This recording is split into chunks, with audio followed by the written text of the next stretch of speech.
Sometimes you dig through the deep, dark trenches of the internet to find something that you've never seen before. Then you suddenly realize, wait, am I the only one who's reviewing this? Yeah. I'm always searching for new games that barely anyone is talking about and seasoning in some obscure, licensed games and classics, but this time, not a single reviewer has tackled this game. But then I got to thinking, is anyone tackling these types of games? Enter a title called Blaynix, a free game released on Windows back in 2011 that I'd personally consider the bridge between bullet hell and traditional shoot-'em-ups, or SHMUPs, or SHMUPdango, I don't know, whatever you want to call them these days. Developed by Zekichi, the game exists as an obscure relic of gaming's past history. Lack of story? Check. Scoreboard? Yep. Generic ships and enemies? Bingo. Name that sounds like a prescription drug? Nailed it. So why am I reviewing this one? Well, it's kind of like eating a Reese's peanut butter cup. It takes you only 20 minutes and it's short and sweet and it makes all the senses tingle. That's what she said.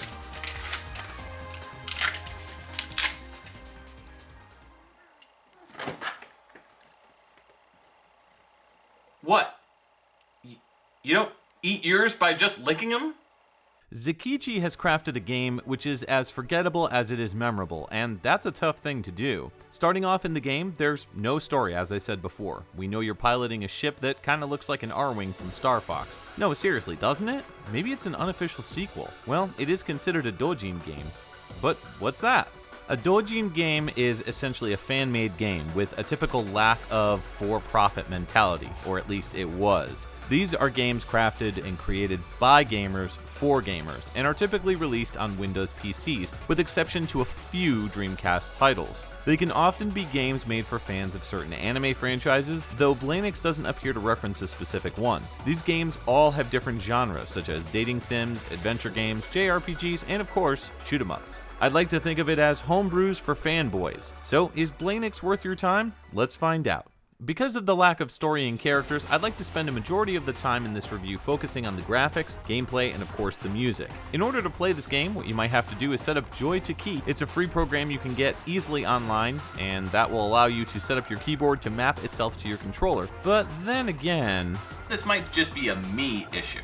I'm still rocking the USB to PS2 controller setup that I've had since the early 2000s. Yeah, I don't play on PC games that often. God, I'm old. Anyways, once you map out your controller, you can begin playing the game. The controls are fairly simple. There's a fire button, there's a bomb button, and a pause button, with the fire button also allowing you to continue and start the game in the beginning. There's no other choices here other than normal or hard mode. I beat this game on normal, and when I compared it with the hard mode, well, actually I didn't do too bad on hard mode. I made it to the end boss, but ended up getting smoked by him. Bullets are faster and they're in greater quantities, but the enemies take about the same amount of shots to defeat them. You'll notice right away that visually the game definitely has that Star Fox meets Virtua On style of graphics. Everything is blocky polygons and the color usage is limited here, but your shots and the enemies' attacks are all pretty easy to see, and thanks to the neon colors of the weapon attacks, they mostly stand out. The sheer amount of stuff on the screen is pretty stunning, and I never encountered any kind of slowdown, which is really important in a shoot-'em-up, especially one that borders on the bullet hell style. There's a total of 5 stages that all range in design, but with the game being only top-down and vertically scrolling, there's only so much you can do. The first level is a solid introduction to the game, with it being a standard sail over the big blue ocean style. Level 2 has you entering down into an underground base, then back up into the sky, and later space for the remaining levels. I love stage 4 because your ship is given an expansion so you can get into space before it blasts off your ship. There are power-ups for shots that you can get that expand your power and range, and dying makes you partially lose these power-ups. Most bosses have arms or side sections that you can destroy to make attacking them easier, but losing them doesn't actually do any damage to the main bosses themselves. Enemies range from fighter pilot ships to armored mechs, robot dragons, and everything in between. The variety captured here doesn't do much to wow me visually, but it's still enjoyable to look at. Your form of attack consists of 2 primary options: rapid firing on the shot button to fire machine gun-like bursts of ammo, or holding down the fire button to concentrate your shot in one big lump. Doing this restricts movement more, so there's a lot of back and forth regarding the styles you choose. I found myself initially just using the spread shot, but the more you play this game, the more the tactics will evolve.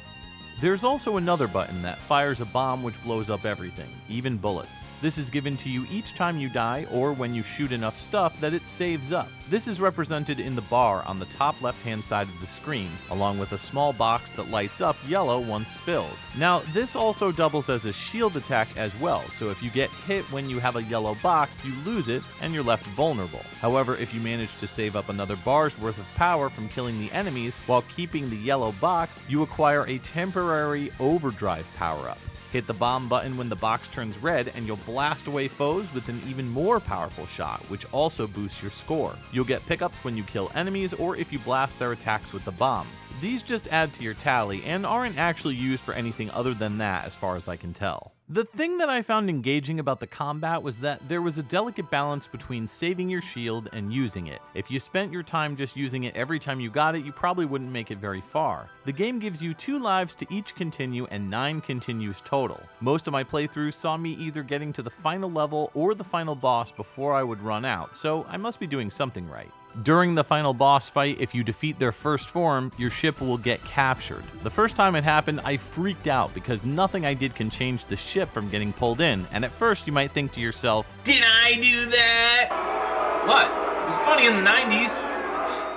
but then your ship transforms, and then, well, things get a bit confusing at first. The English translation here is brief and a bit awkward. I guess you can destroy the boss's bullets by shooting at them with rapid fire, but the only thing that does them harm is holding down the attack button. These instructions cause initial confusion because you're thrown right back into the fray, and by this point in the game, you've got limited continues left. By now you've been listening to the music in the background and thinking to yourself, whoa, this is amazing. Well, at least you are if you've got good taste in video game music. Blaynix has some absolutely stellar music, with the electronic dance tunes cranked up to the highest energy levels. Prepare to bob your head with those orchestra synth hits as Blaynix melts your eardrums with its fantastic tunes. Here's my favorite track on the soundtrack.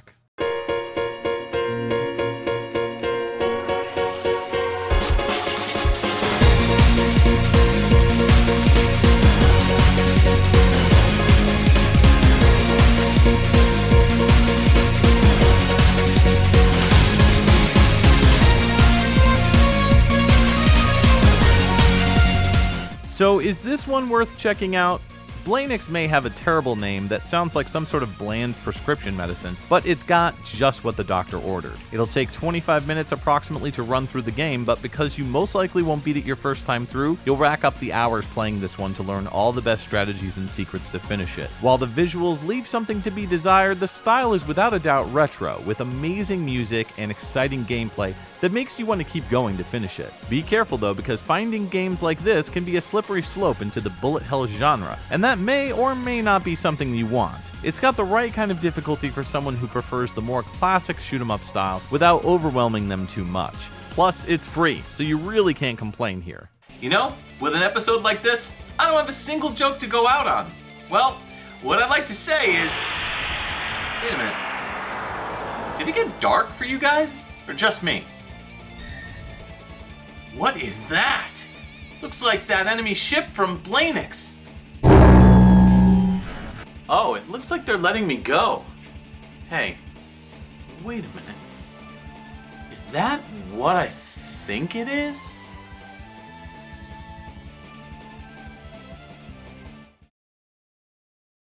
Good luck.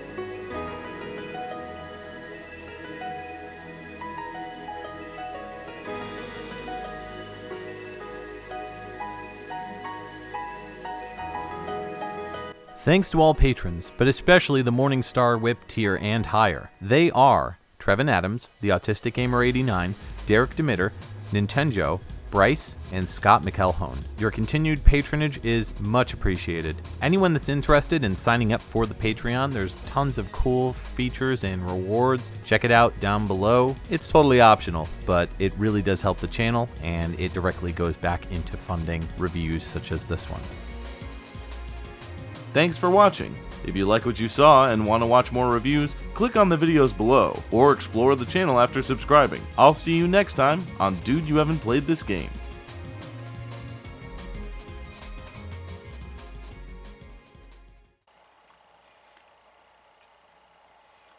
Wow, it really is so much better when you just take a bite.